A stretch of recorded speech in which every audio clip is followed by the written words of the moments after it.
Tapi pidato pelantikannya, berikan saya 100 peti mati, yang 99 akan saya pakai buat koruptor, yang 1 akan saya pakai sendiri kalau kamu lihat saya tidak benar. Luar biasa. Yang diperlukan sekarang ini keteladanan, hulama'uhum, sikap ngayomi, mencari jalan keluar, bukan memamerkan kekuasaan, memamerkan kekuatan, arogansi, menghormati perbedaan. Itu ciri demokrasi. Hadirin hadirat ma'asyiral muslimin yang saya cintai, ada sebuah cerita pendek. Seorang pengendara sepeda motor ditangkap oleh Pak polisi, lalu diperiksa. Ini motor siapa? Pinjam Pak. Helm? Pinjam. SIM? Pinjam. Kata Pak polisi, tidak boleh begini. Marah yang naik sepeda motor. Pak polisi bagaimana? Kok tidak boleh? Yang punya saja bilang boleh.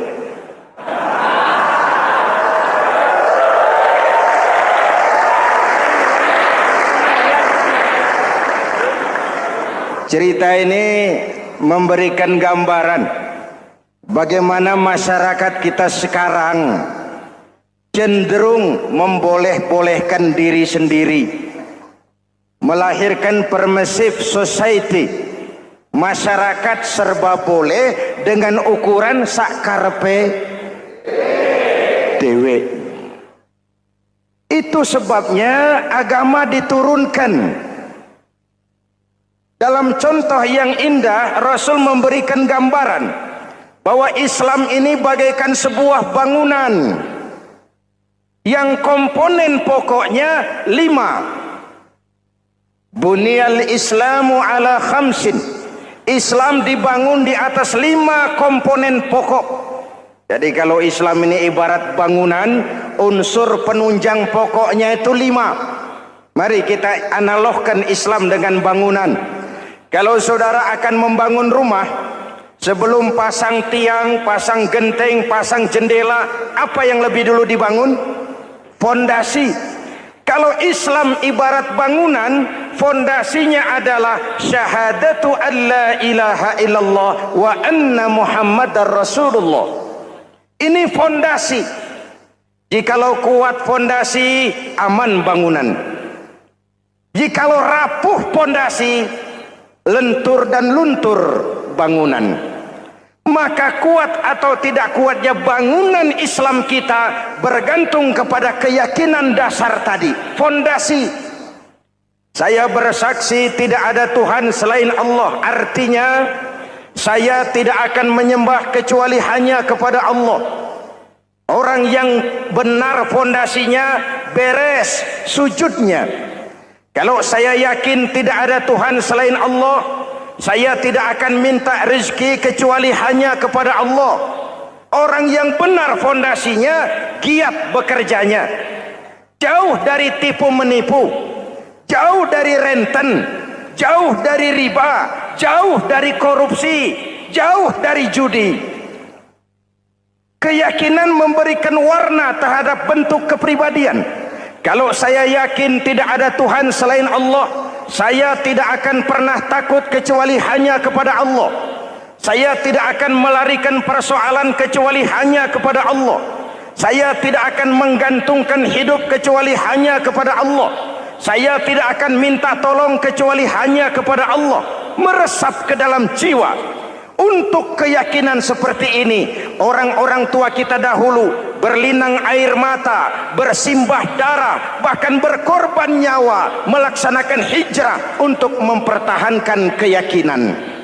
Ini intan paling mahal dan ini mutiara paling berharga. Zaman boleh berubah, tapi pondasi tidak boleh goyah. Masa boleh berganti, tapi pondasi jangan sampai mati. Karena iman kita hidup, untuk iman kita berjuang, dan dalam iman kita ingin kembali menghadap Allah Subhanahu. Masih ingat cerita tentang Bilal? Masih? Mengulang kaji saja. Bilal itu budak sahaya. Ketika masuk Islam dipanggil oleh majikannya. Bilal, iya bos. Saya dengar kamu masuk Islam ya? Iya bos. Kok berani-beraninya kamu masuk Islam?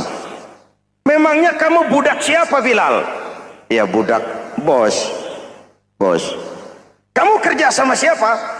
Sama bos. Bos. Yang gaji kamu siapa? Ya bos. Nah, kamu kan ngerti Bilal. Kamu budak saya, kamu kerja dengan saya, yang gaji kamu saya, yang beri makan saya. Kenapa? Kok beraninya masuk Islam padahal kamu belum saya kasih izin? Bos, bos boleh beli badan saya, tapi jangan mimpi bisa membeli jiwa saya. Tuhan boleh kuasai badan saya, tapi jangan mimpi bisa menguasai keyakinan saya. Saya memang benar Tuhan yang gaji, tapi kan saya digaji, saya kerja. Kerja itu kewajiban saya, gaji itu hak saya. Soal keyakinan, jangan ikut campur bos. Kurang ajar kamu Bilal. Biarin. Bilal, begini saja. Kalau kau mau meninggalkan keyakinanmu, meninggalkan Allah Tuhanmu, kau akan kami merdekakan. Tapi kalau kau tetap dalam keyakinanmu, kamu akan saya siksa sampai mati. Bagaimana? Jangan mimpi bos. Lebih baik mati berkalang tanah daripada hidup bercermin bangkai. Biar saya gugur membela keyakinan daripada hidup jadi penjilat menjual akidah. Itu prinsip.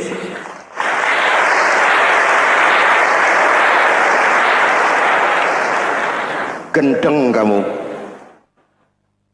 Ayo siksa. Tangannya diikat, dihimpit dengan batu berat, dijemur dengan terik matahari padang pasir, terkelupas kulitnya, mengalir darah dari sekujur badannya, pecah bibirnya. Ayo Bilal, tetap bertuhan Allah dan kau akan mati di sini, atau kembali ke agama lama, kau jadi merdeka. Dari bibir yang pecah itu cuma keluar Allahu Ahad. Bilal budak badannya, merdeka jiwanya, maka namanya ditulis dengan tinta emas dalam sejarah. Kita zaman sekarang merdeka badan kita, tapi sering budak mental dan jiwa kita, maka sejarah tidak pernah mau mencatat kita.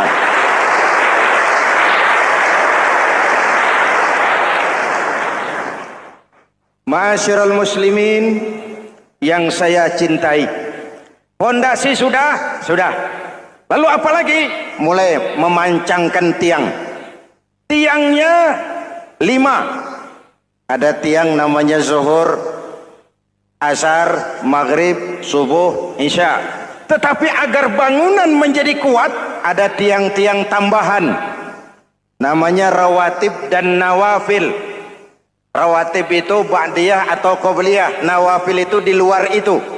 Agar bangunan menjadi kuat, dibentuk pribadi lewat solat. Apa filsafatnya? Pertama, solat itu simbol penyerahan total kepada Allah. Kita ini sudah kontrak. Innallaha astara minal mu'minina anfusahum wa amwalahum bi anna lahumul jannah. Allah telah membeli dari orang-orang mukmin diri mereka, harta mereka, bagi mereka adalah surga.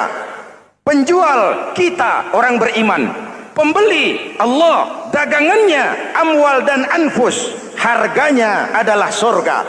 Jelas? Penyerahan total itu dimulai dengan takbiratul ihram. Shalli fardal isya, Allahu akbar. Arahkan mata ke tempat kita sujud. Jangan lupa kalau sudah di atas, lupa dengan yang di bawah. Sudah jadi genteng, petatang peteteng di atas. Lalu bilang, merasa capek sendiri, kata genteng, kepada tiang, tiang kamu si enak, kata genteng, saya setengah mati di atas, kehujanan, kepanasan, kadang-kadang anak-anak nakal saya disambitin. Kata tiang, saudara genteng, ngomong jangan sembarangan ya. Kamu kira kamu bisa nongkrong dan nangkring di atas, itu gara-gara siapa genteng? Kan saya yang sokong dari bawah. Kamu jadi pejabat tinggi, jadi anggota ini, anggota itu, kami rakyat yang angkat. Jangan sudah di atas kami ditekan. Jangan agama dijadikan topeng untuk kepentingan pribadi. Berpolitik untuk kepentingan agama, ayo. Tapi menjual agama untuk kepentingan politik, itu yang merusak agama.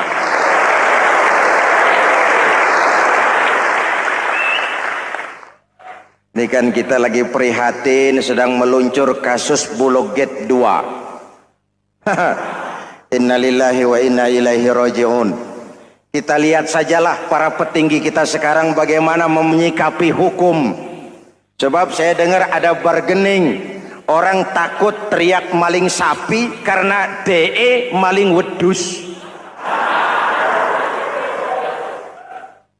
Tidak berani teriak ada maling sapi karena dia maling kambing. Yang lain maling ayam, dikumpulin ternyata maling semua.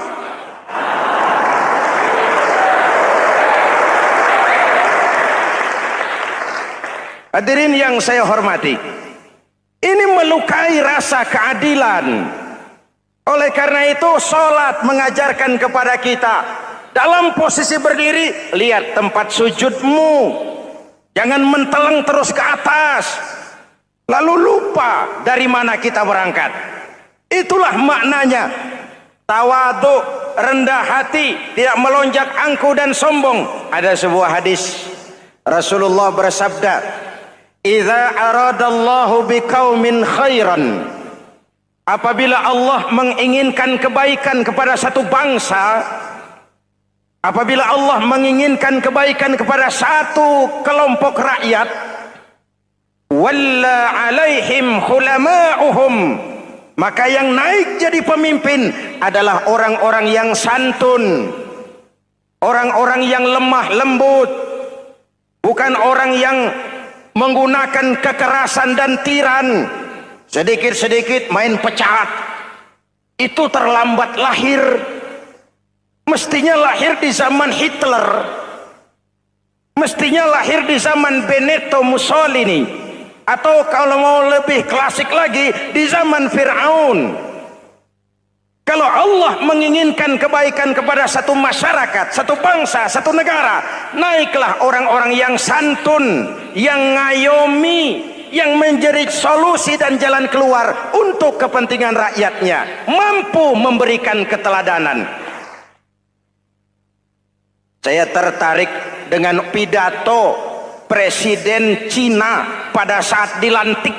Cina, Presiden Cina pasti tidak tahu Pancasila, pasti tidak kenal Islam, tapi pidato pelantikannya, berikan saya 100 peti mati, yang 99 akan saya pakai buat koruptor, yang satu akan saya pakai sendiri kalau kamu lihat saya tidak benar. Luar biasa.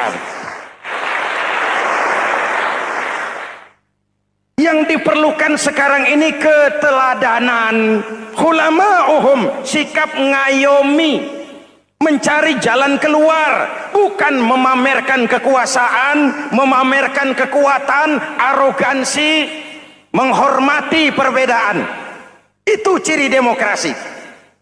Lalu waqadha bainahum ulama'uhum, yang memutuskan hukum adalah pakarnya, ulamanya, mengambil keputusan secara profesional sehingga rakyat beroleh apa yang namanya kepastian hukum, merasa hidup terlindungi, aman dan nyaman. Lalu yang ketiga, wa ja'alal mala fi askhiyaihim, peredaran harta pergerakan ekonomi berada di tangan orang-orang yang pemurah, yang tidak mau kaya sendiri, tidak mau senyum di atas penderitaan orang lain, menari di atas bangkai saudaranya. Hadirin yang saya hormati, ini cirinya. Tapi sebaliknya kata Nabi, wa idza aradallahu biqaumin syarran, apabila Allah menghendaki kejelekan, keburukan bagi satu bangsa, walla alaihim sufahauhum, yang naik jadi pemimpin orang-orang durjana, orang-orang kurang ajar, tapi dipoles dengan topeng yang bagus. Ini musim topeng. Musim apa? Topeng. Topeng itu apa perlunya? Menyembunyikan wajah asli. Sekarang ini Dracula berwajah Arjuna. Ini musim topeng. Kita rakyat harus hati-hati dan punya filter, mampu memilah dan memilih. Walla alaihim sufahauhum wa qada bainahum juhaluhum, yang memutuskan hukum, yang mengambil keputusan orang-orang bodoh.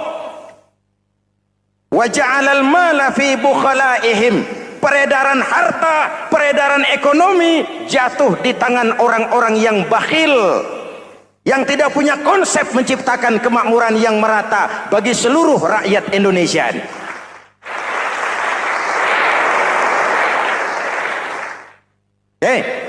Kita kembali kepada tiang. Ini kan lagi cerita tiang tadi ya. Kalau sedang berdiri, lihat tempat sujud, jangan menteleng terus ke atas.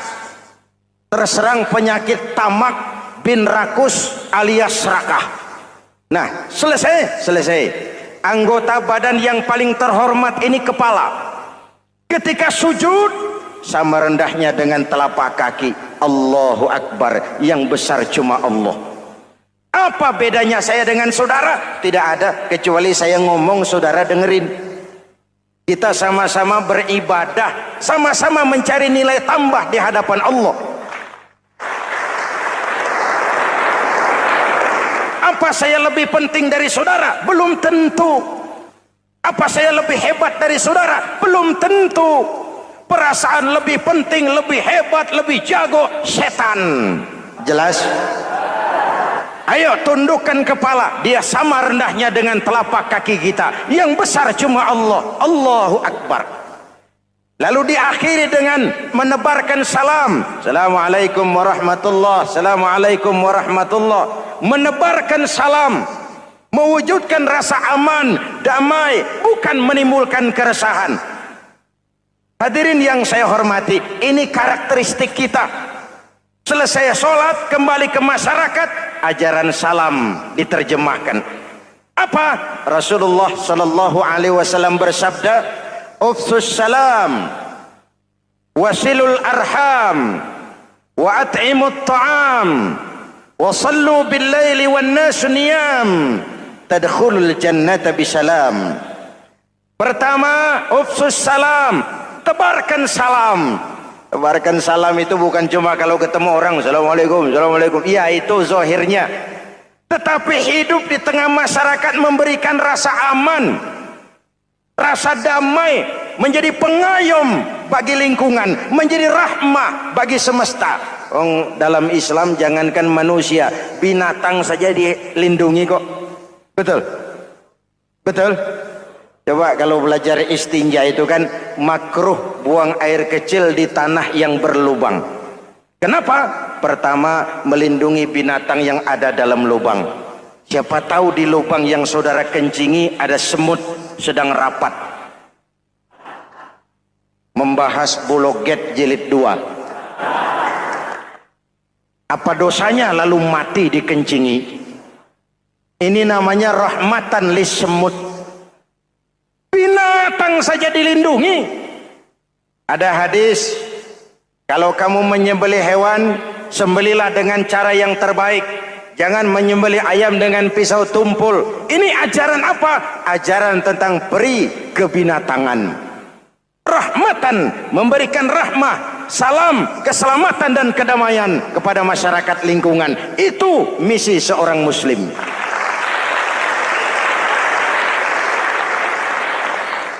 Hadirin hadirat ma'asyiral muslimin yang saya cintai, saya kembali kepada pesan Nabi tadi itu. Pertama, ufsus salam, sebarkan salam. Sekarang ini kan yang banyak sebarkan isu, sebarkan fitnah, hancurkan nama baik orang, hantam orang di mana-mana. Padahal yang diajarkan ufsus salam, sebarkan perdamaian, bukan permusuhan. Cari kebenaran, bukan kemenangan. Lalu yang kedua, wasilul arham, sambungkan silaturahmi, tegakkan semangat kekeluargaan dan persaudaraan. Karena kita sudah diikat dengan tali akidah. Mari kita saling bertanya setelah lewat hari-hari yang dimana kita seperti saling berhadapan, seperti tercabut dari akar budaya kita sebagai bangsa. Semangat gotong royong, semangat kekeluargaan makin lentur dan luntur, dan perlu kita angkat kembali ke permukaan. Silul arham, sambungkan semangat silaturahmi. Wa at'imut ta'am, berikan makan orang-orang yang kelaparan, mempunyai kepekaan dan kepedulian. Jangan menari di atas penderitaan orang, jangan tersenyum di atas isak tangis tetangga. At'imut ta'am, mempunyai kepedulian yang tinggi. Wa sallu bil laili wan nasu niyam, bangunlah di keheningan malam ketika orang sedang tidur. Istilah saya, kalau mau telepon Allah, jangan lupa nomor teleponnya itu 44342. Jumlahnya 17. Zuhur, asar, maghrib, isya, subuh 44342. Jangan ragu-ragu, kalau angka cukup telepon sambung. Kalau angka kurang, hati-hati salah sambung. Pak, mau sambung yang lebih cepat bagaimana? Bisa, selain nomor itu, coba pakai sambungan langsung jarak jauh. Namanya SLJJ. Kapan? Tengah malam. Kenapa tengah malam? Lebih murah. Lebih murah. Saluran kosong, telepon jarang yang pakai, orang banyak tidur. Wa minal laili fatahajjad bihi nafilatan lak asa ayyab'atsaka rabbuka maqaman mahmuda. Nun, di keheningan malam bangun. Seperti bapak-bapak, ibu-ibu sering bangun tengah malam ya Bu? Ya. Ngapain? Kalau bangun tengah malamnya sih saya percaya, cuma urusannya apa? Kira bangun tengah malam mau tahajud, malaikat sudah mau nulis, cuma buang air kecil, tidur lagi. Hampir salah tulis saya.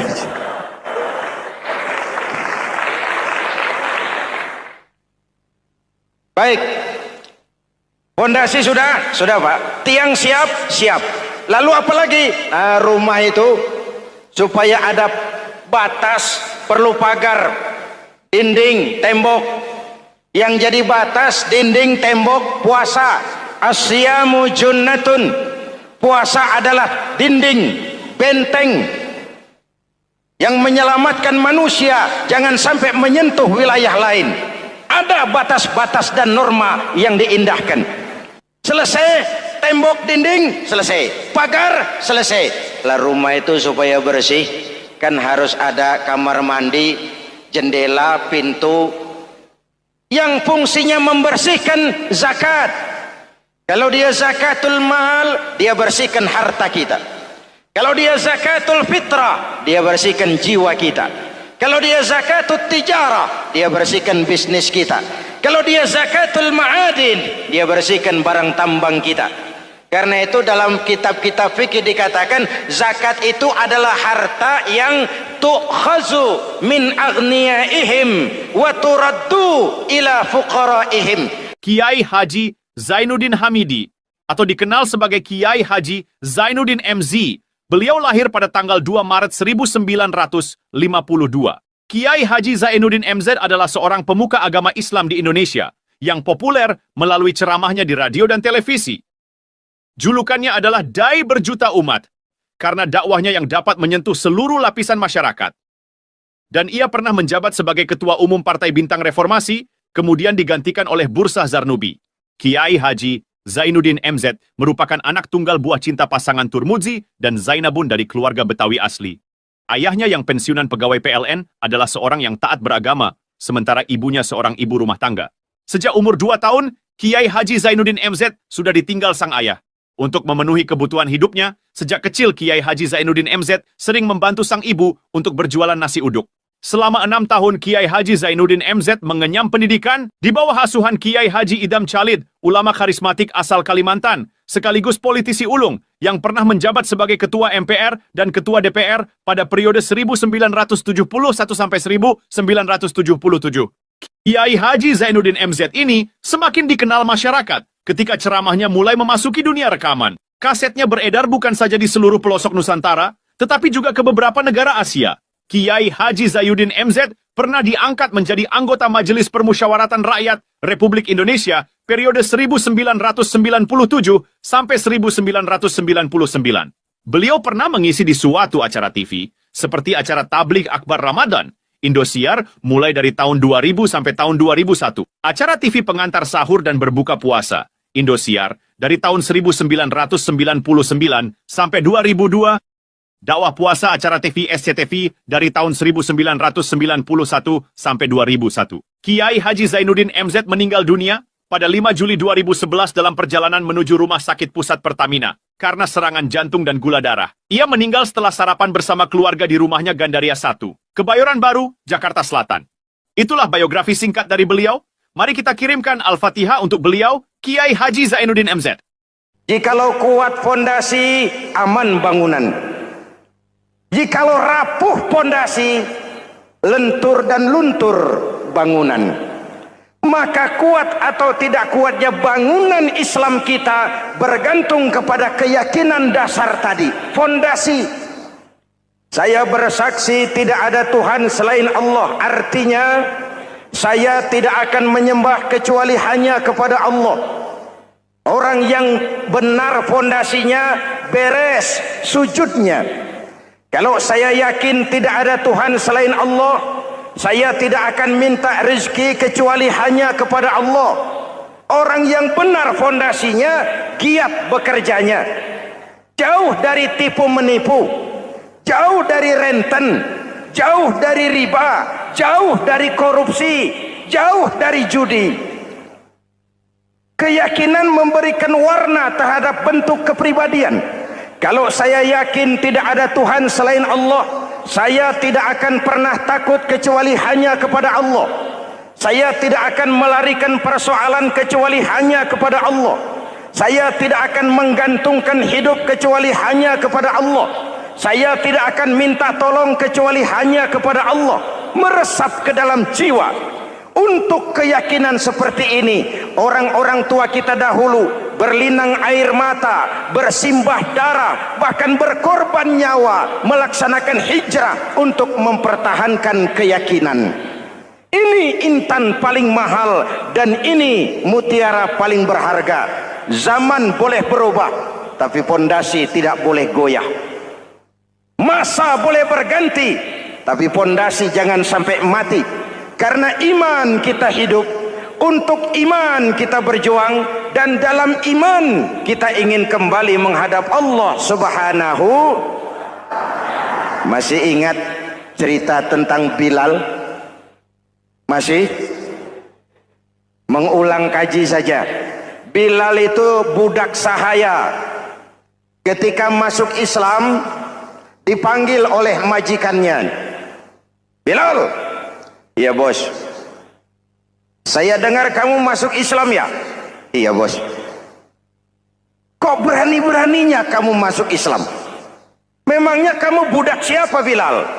Iya budak bos. Bos. Kamu kerja sama siapa? Sama bos. Bos. Yang gaji kamu siapa?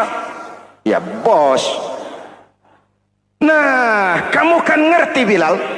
Kamu budak saya, kamu kerja dengan saya, yang gaji kamu saya, yang beri makan saya. Kenapa? Kok beraninya masuk Islam padahal kamu belum saya kasih izin?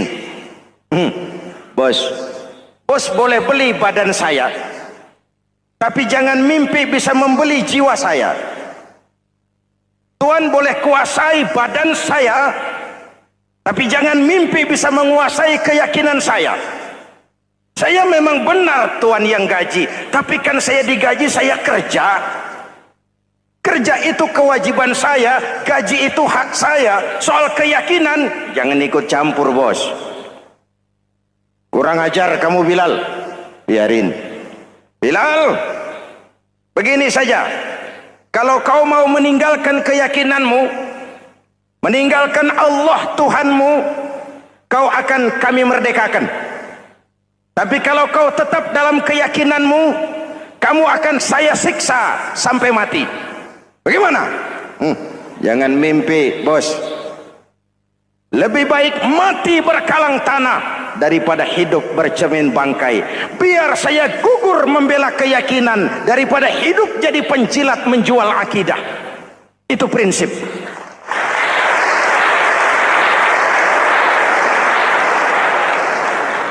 Gendeng kamu. Ayo, siksa. Tangannya diikat, dihimpit dengan batu berat, dijemur dengan terik matahari padang pasir, terkelupas kulitnya, mengalir darah dari sekujur badannya, pecah bibirnya. Ayo Bilal, tetap bertuhan Allah dan kau akan mati di sini, atau kembali ke agama lama, kau jadi merdeka. Dari bibir yang pecah itu cuma keluar Allahu Ahad. Bilal budak badannya, merdeka jiwanya, maka namanya ditulis dengan tinta emas dalam sejarah. Kita zaman sekarang merdeka badan kita, tapi sering budak mental dan jiwa kita, maka sejarah tidak pernah mau mencatat kita.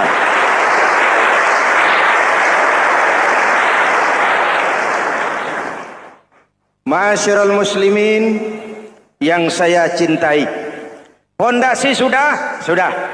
Lalu apa lagi? Mulai memancangkan tiang.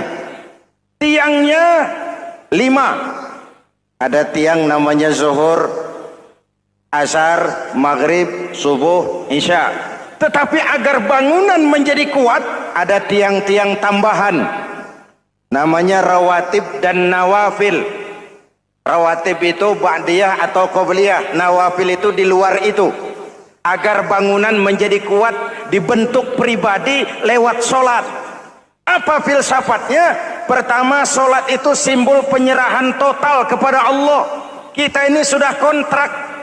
Innallaha astara minal mu'minina anfusahum wa amwalahum bi anna lahumul jannah. Allah telah membeli dari orang-orang mukmin diri mereka, harta mereka, bagi mereka adalah surga. Penjual kita orang beriman, pembeli Allah, dagangannya amwal dan anfus, harganya adalah surga. Jelas? Penyerahan total itu dimulai dengan takbiratul ihram. Shalli fardal isya, Allahu akbar. Arahkan mata ke tempat kita sujud. Jangan lupa kalau sudah di atas, lupa dengan yang di bawah. Sudah jadi genteng, petatang peteteng di atas. Lalu bilang, merasa capek sendiri, kata genteng kepada tiang. Tiang, kamu sih enak, kata genteng. Saya setengah mati di atas. Kehujanan, kepanasan, kadang-kadang anak-anak nakal saya disambitin. Kata tiang, saudara genteng, ngomong jangan sembarangan ya. Kamu kira kamu bisa nongkrong dan nangkring di atas, itu gara-gara siapa genteng? Kan saya yang sokong dari bawah. Kamu jadi pejabat tinggi, jadi anggota ini, anggota itu. Kami rakyat yang angkat, jangan sudah di atas kami ditekan. Jangan agama dijadikan topeng untuk kepentingan pribadi. Berpolitik untuk kepentingan agama, ayo. Tapi menjual agama untuk kepentingan politik, itu yang merusak agama.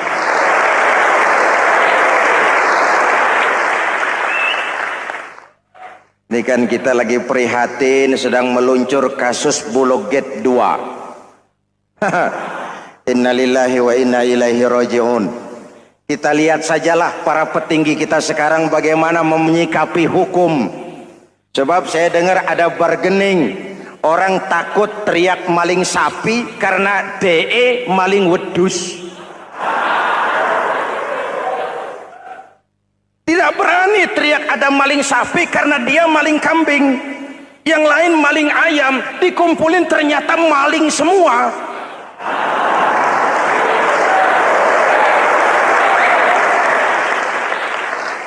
Hadirin yang saya hormati, ini melukai rasa keadilan.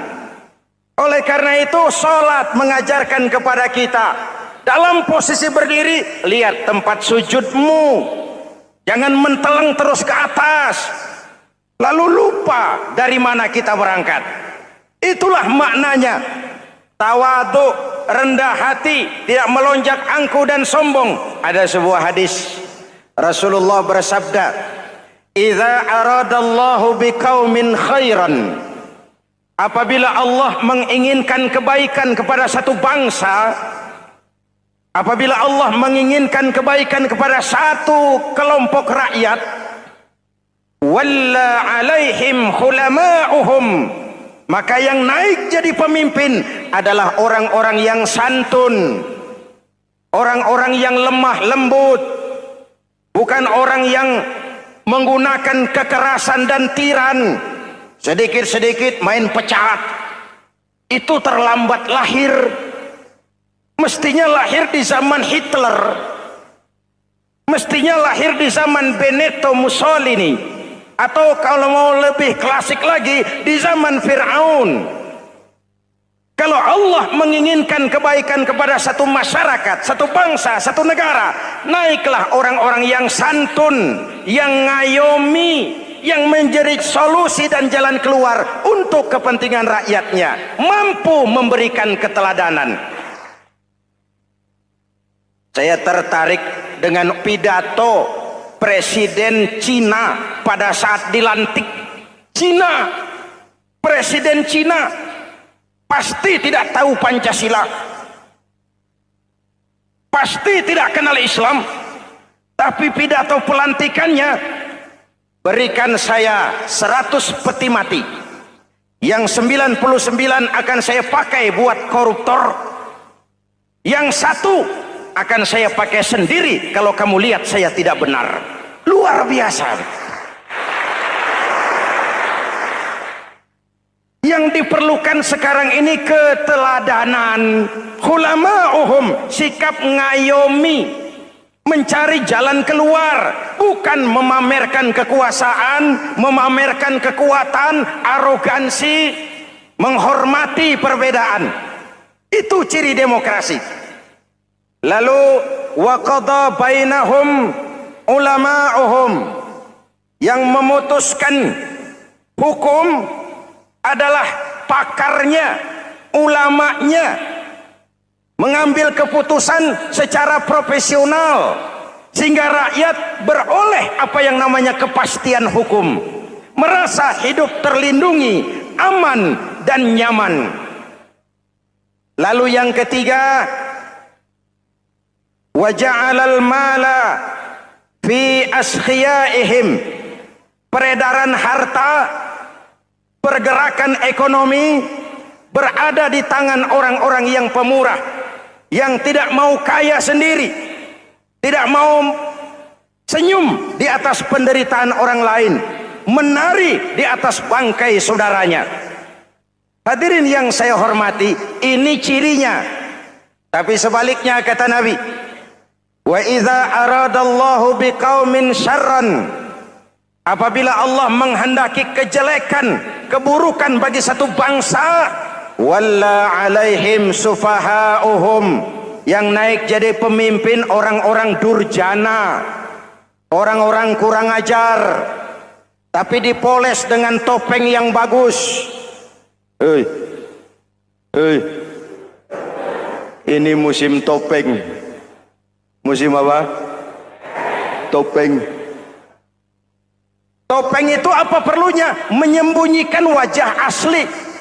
Sekarang ini Dracula berwajah Arjuna. Ini musim topeng. Kita rakyat harus hati-hati dan punya filter, mampu memilah dan memilih. Walla alaihim sufaha'uhum wa qada bainahum juhaluhum. Yang memutuskan hukum, yang mengambil keputusan orang-orang bodoh. Wa ja'alal mala fi bukhalaihim. Peredaran harta, peredaran ekonomi jatuh di tangan orang-orang yang bakhil, yang tidak punya konsep menciptakan kemakmuran yang merata bagi seluruh rakyat Indonesia.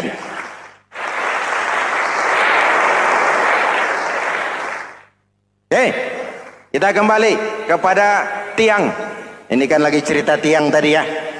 Kalau sedang berdiri, lihat tempat sujud, jangan menteleng terus ke atas. Terserang penyakit tamak bin rakus alias serakah. Nah, selesai. Anggota badan yang paling terhormat ini kepala. Ketika sujud, sama rendahnya dengan telapak kaki. Allahu Akbar, yang besar cuma Allah. Apa bedanya saya dengan saudara? Tidak ada, kecuali saya ngomong saudara dengerin. Kita sama-sama beribadah, sama-sama mencari nilai tambah di hadapan Allah.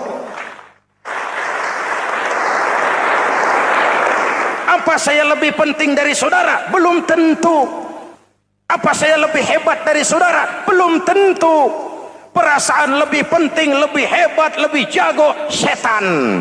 Jelas?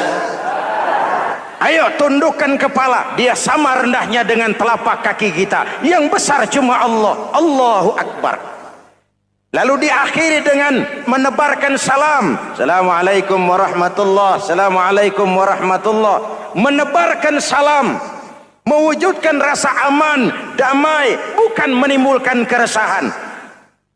Hadirin yang saya hormati. Ini karakteristik kita. Selesai sholat, kembali ke masyarakat, ajaran salam diterjemahkan. Apa?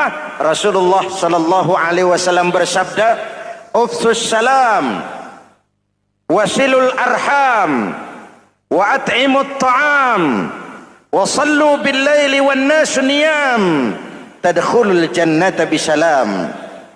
Pertama, ufsus salam, tebarkan salam.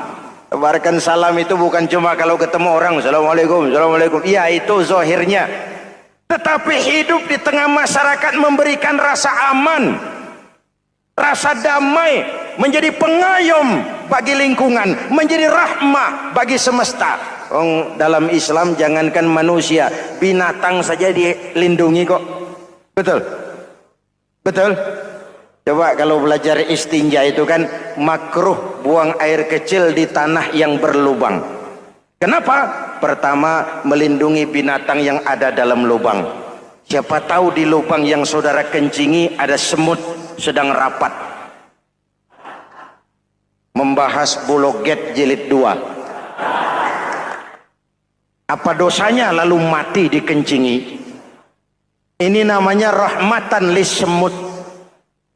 Binatang saja dilindungi.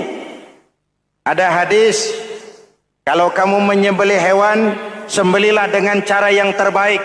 Jangan menyembelih ayam dengan pisau tumpul. Ini ajaran apa? Ajaran tentang peri kebinatangan. Rahmatan, memberikan rahmah, salam, keselamatan dan kedamaian kepada masyarakat lingkungan. Itu misi seorang muslim.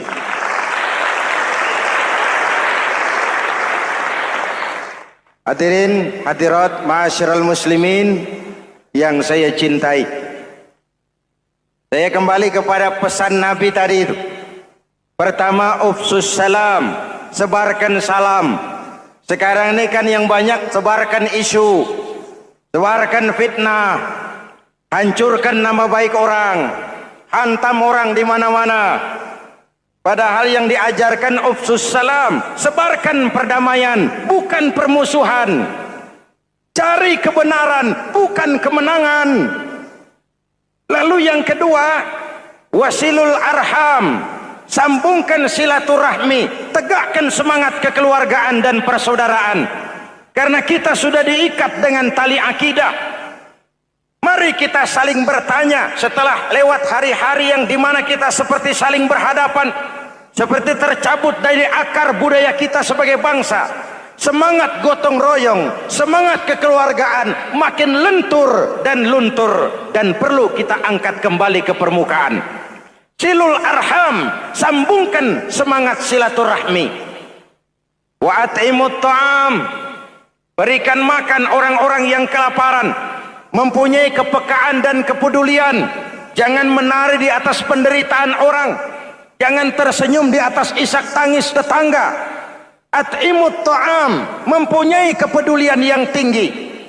Wasallu bil laili wan nasu niyam, bangunlah di keheningan malam ketika orang sedang tidur.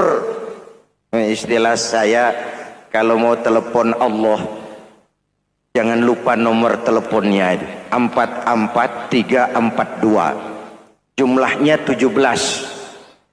Zuhur, asar, maghrib, isya, subuh 44342. Jangan ragu-ragu, kalau angka cukup telepon sambung. Kalau angka kurang, hati-hati salah sambung. Pak, mau sambung yang lebih cepat bagaimana?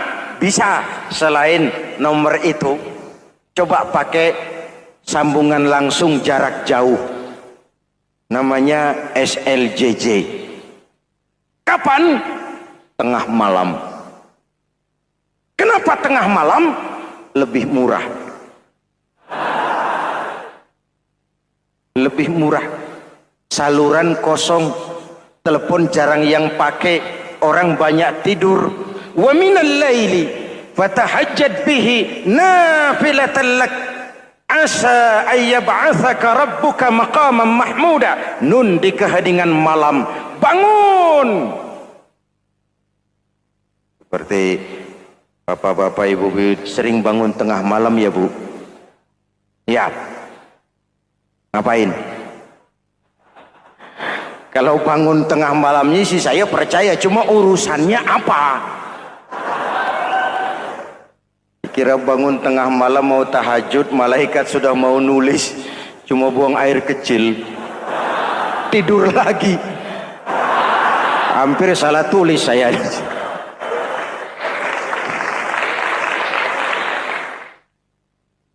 Baik, fondasi sudah Pak, tiang siap.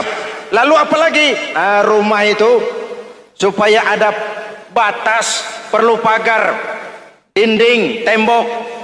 Yang jadi batas, dinding, tembok, puasa.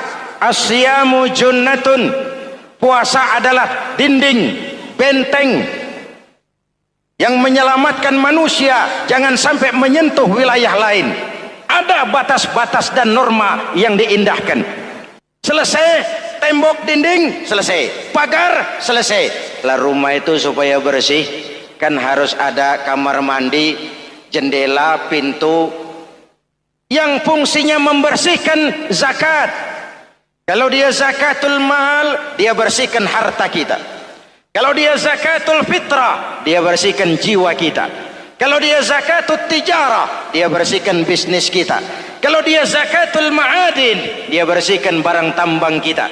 Karena itu dalam kitab-kitab fikih dikatakan zakat itu adalah harta yang tu'khazu min aghniyaihim wa turaddu ila fuqaraihim.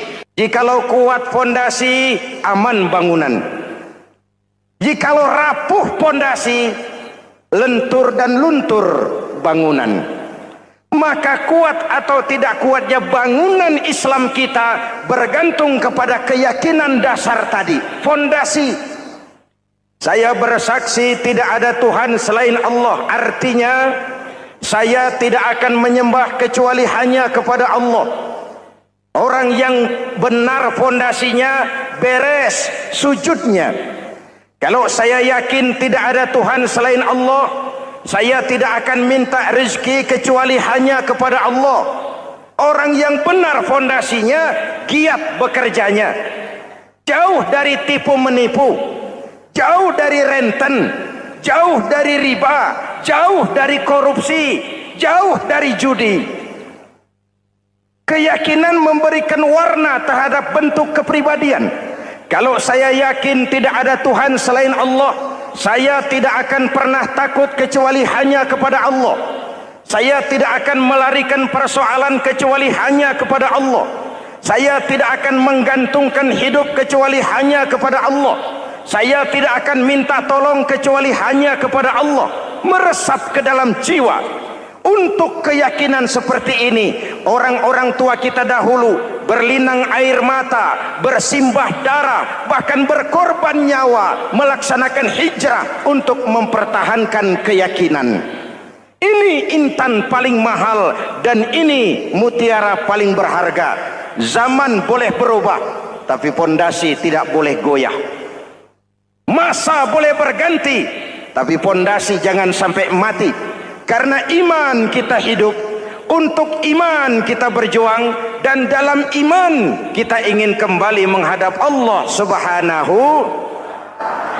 Masih ingat cerita tentang Bilal? Masih? Mengulang kaji saja. Bilal itu budak sahaya. Ketika masuk Islam, dipanggil oleh majikannya. Bilal, iya bos. Saya dengar kamu masuk Islam ya? Iya bos. Kok berani-beraninya kamu masuk Islam? Memangnya kamu budak siapa Bilal? Iya budak bos. Bos. Kamu kerja sama siapa? Sama bos. Bos. Yang gaji kamu siapa? Ya bos. Nah, kamu kan ngerti Bilal, kamu budak saya, kamu kerja dengan saya, yang gaji kamu saya, yang beri makan saya. Kenapa? Kok beraninya masuk Islam padahal kamu belum saya kasih izin? Bos, bos boleh beli badan saya, tapi jangan mimpi bisa membeli jiwa saya. Tuhan boleh kuasai badan saya, tapi jangan mimpi bisa menguasai keyakinan saya. Saya memang benar Tuhan yang gaji, tapi kan saya digaji, saya kerja. Kerja itu kewajiban saya, gaji itu hak saya. Soal keyakinan, jangan ikut campur bos. Kurang ajar kamu Bilal. Biarin. Bilal, begini saja. Kalau kau mau meninggalkan keyakinanmu, meninggalkan Allah Tuhanmu, kau akan kami merdekakan. Tapi kalau kau tetap dalam keyakinanmu, kamu akan saya siksa sampai mati. Bagaimana? Jangan mimpi bos. Lebih baik mati berkalang tanah daripada hidup bercermin bangkai. Biar saya gugur membela keyakinan daripada hidup jadi penjilat menjual akidah. Itu prinsip.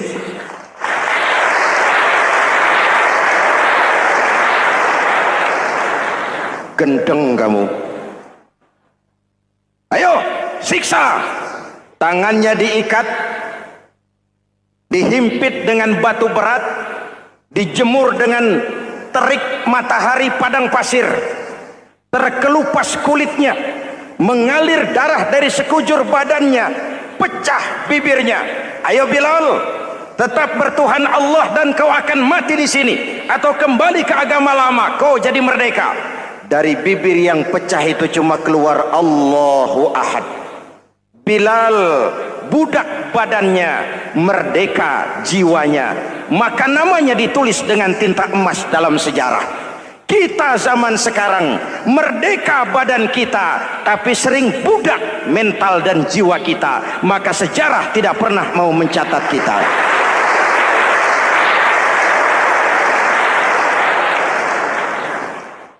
Masyarul muslimin yang saya cintai, fondasi sudah. Lalu apa lagi? Mulai memancangkan tiang. Tiangnya 5. Ada tiang namanya zuhur, asar, maghrib, subuh, isya. Tetapi agar bangunan menjadi kuat, ada tiang-tiang tambahan. Namanya rawatib dan nawafil. Rawatib itu ba'diyah atau qobliyah. Nawafil itu di luar itu. Agar bangunan menjadi kuat, dibentuk pribadi lewat sholat. Apa filsafatnya? Pertama, sholat itu simbol penyerahan total kepada Allah. Kita ini sudah kontrak. Innallaha astara minal mu'minina anfusahum wa amwalahum bi anna lahumul jannah.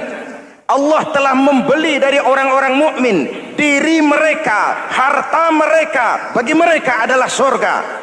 Penjual kita orang beriman, pembeli Allah, dagangannya amwal dan anfus, harganya adalah surga. Jelas? Penyerahan total itu dimulai dengan takbiratul ihram. Shalli fardal isya, Allahu akbar. Arahkan mata ke tempat kita sujud. Jangan lupa kalau sudah di atas, lupa dengan yang di bawah. Sudah jadi genteng, petatang peteteng di atas. Lalu bilang, merasa capek sendiri, kata genteng kepada tiang. Tiang, kamu sih enak, kata genteng. Saya setengah mati di atas.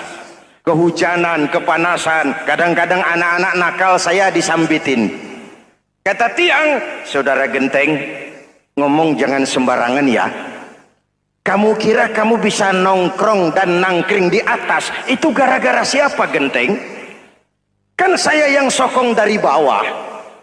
Kamu jadi pejabat tinggi, jadi anggota ini, anggota itu. Kami rakyat yang angkat. Jangan sudah di atas kami ditekan. Jangan agama dijadikan topeng untuk kepentingan pribadi. Berpolitik untuk kepentingan agama, ayo. Tapi menjual agama untuk kepentingan politik, itu yang merusak agama.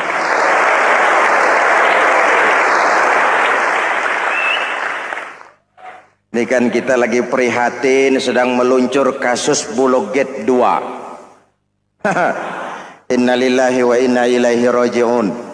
Kita lihat sajalah para petinggi kita sekarang bagaimana menyikapi hukum. Sebab saya dengar ada bargaining. Orang takut teriak maling sapi karena DE maling wedus. Tidak berani teriak ada maling sapi karena dia maling kambing. Yang lain maling ayam, dikumpulin ternyata maling semua.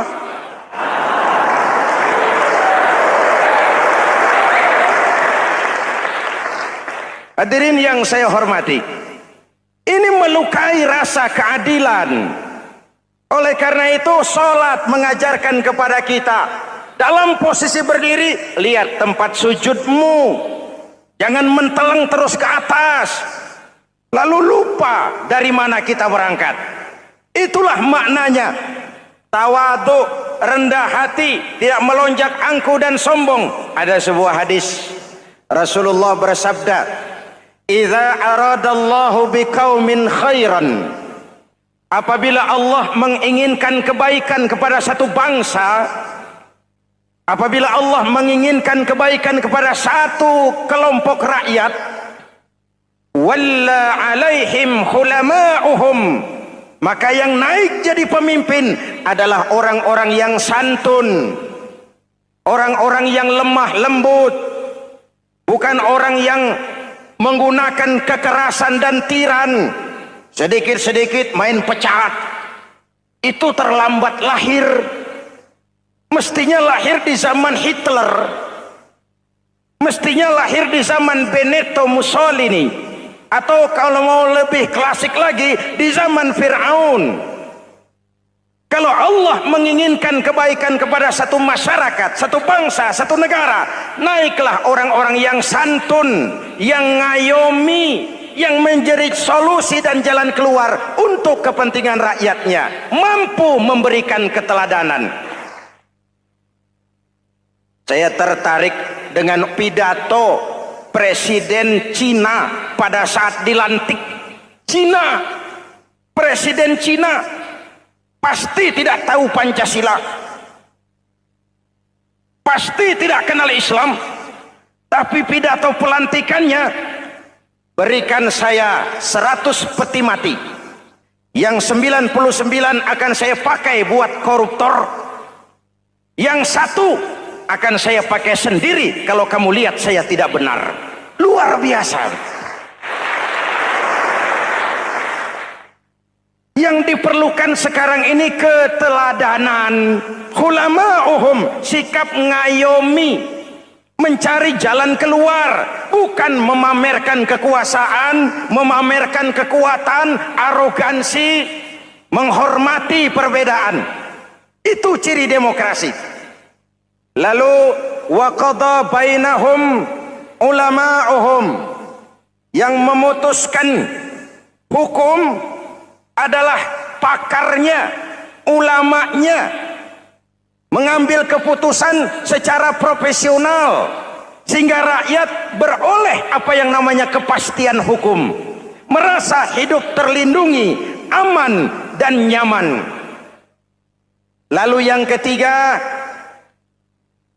wa ja'alal mala fi askhiyaihim, peredaran harta, pergerakan ekonomi berada di tangan orang-orang yang pemurah, yang tidak mau kaya sendiri, tidak mau senyum di atas penderitaan orang lain, menari di atas bangkai saudaranya.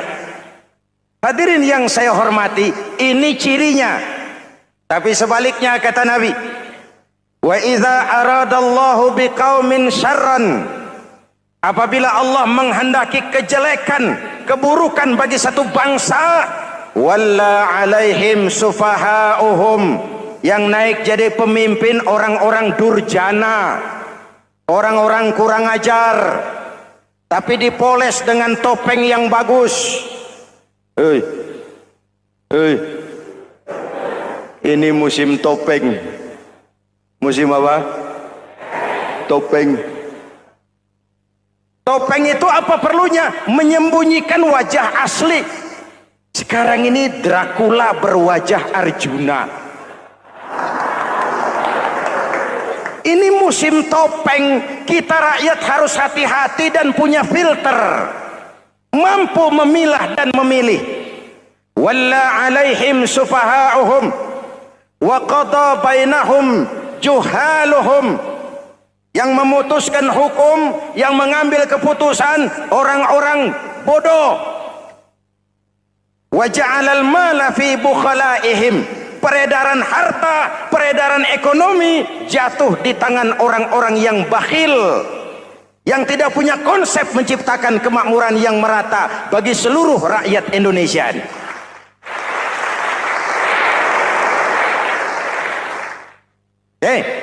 Kita kembali kepada tiang. Ini kan lagi cerita tiang tadi ya. Kalau sedang berdiri, lihat tempat sujud, jangan menteleng terus ke atas. Terserang penyakit tamak bin rakus alias serakah. Nah, selesai. Anggota badan yang paling terhormat ini kepala. Ketika sujud, sama rendahnya dengan telapak kaki. Allahu Akbar, yang besar cuma Allah. Apa bedanya saya dengan saudara? Tidak ada, kecuali saya ngomong saudara dengerin. Kita sama-sama beribadah, sama-sama mencari nilai tambah di hadapan Allah. Apa saya lebih penting dari saudara? Belum tentu. Apa saya lebih hebat dari saudara? Belum tentu. Perasaan lebih penting, lebih hebat, lebih jago, setan. Jelas? Ayo tundukkan kepala, dia sama rendahnya dengan telapak kaki kita. Yang besar cuma Allah. Allahu Akbar. Lalu diakhiri dengan menebarkan salam. Assalamualaikum warahmatullah. Assalamualaikum warahmatullah. Menebarkan salam, mewujudkan rasa aman, damai, bukan menimbulkan keresahan. Hadirin yang saya hormati, ini karakteristik kita. Selesai sholat, kembali ke masyarakat, ajaran salam diterjemahkan. Apa? Rasulullah sallallahu alaihi wasallam bersabda, "Ufsus salam, wasilul arham, wa at'imut ta'am, wa sallu bil laili wan nas niyam, tadkhulul jannata bisalam. Pertama, ufsus salam, tebarkan salam. Tebarkan salam itu bukan cuma kalau ketemu orang assalamualaikum, assalamualaikum. Iya, itu zahirnya. Tetapi hidup di tengah masyarakat memberikan rasa aman, rasa damai, menjadi pengayom bagi lingkungan, menjadi rahmah bagi semesta. Dalam Islam jangankan manusia, binatang saja dilindungi kok. Betul? Betul? Coba kalau belajar istinja itu kan makruh buang air kecil di tanah yang berlubang. Kenapa? Pertama, melindungi binatang yang ada dalam lubang. Siapa tahu di lubang yang saudara kencingi ada semut sedang rapat. Membahas Buloget jilid 2. Apa dosanya lalu mati dikencingi? Ini namanya rahmatan lis semut. Binatang saja dilindungi. Ada hadis, kalau kamu menyembelih hewan, sembelilah dengan cara yang terbaik. Jangan menyembelih ayam dengan pisau tumpul. Ini ajaran apa? Ajaran tentang peri kebinatangan. Rahmatan, memberikan rahmah, salam, keselamatan dan kedamaian kepada masyarakat lingkungan. Itu misi seorang muslim.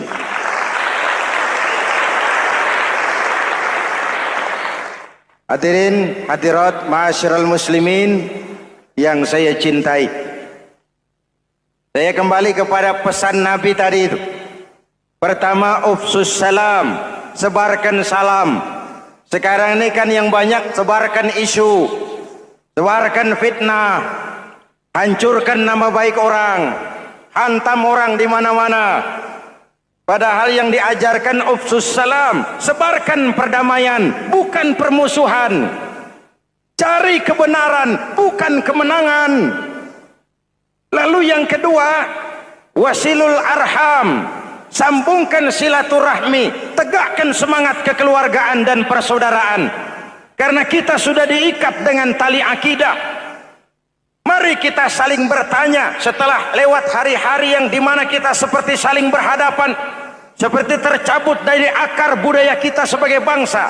Semangat gotong royong, semangat kekeluargaan makin lentur dan luntur, dan perlu kita angkat kembali ke permukaan. Silul arham, sambungkan semangat silaturahmi.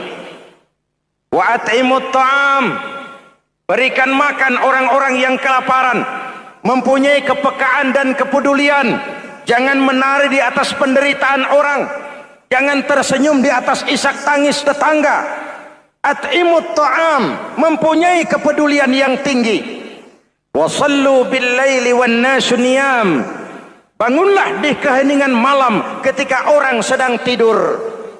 Istilah saya, kalau mau telepon Allah, jangan lupa nomor teleponnya itu 44342. Jumlahnya 17.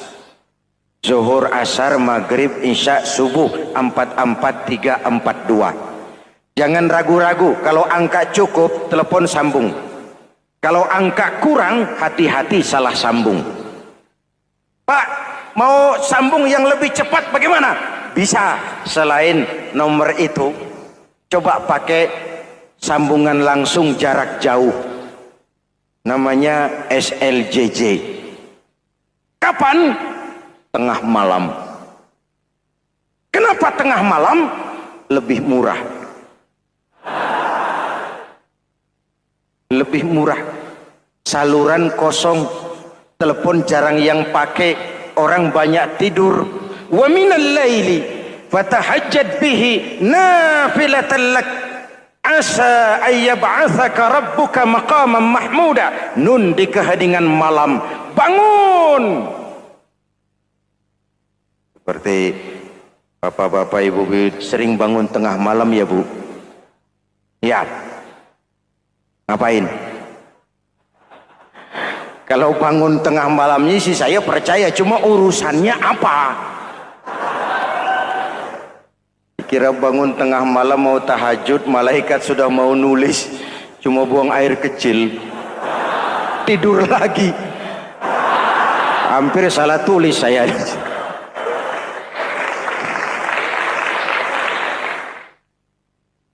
Baik.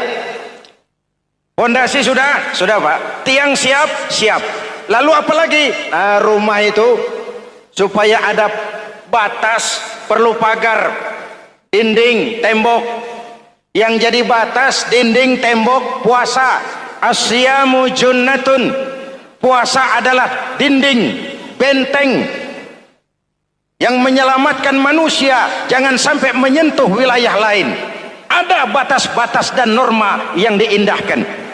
Selesai, tembok, dinding, selesai. Pagar, selesai.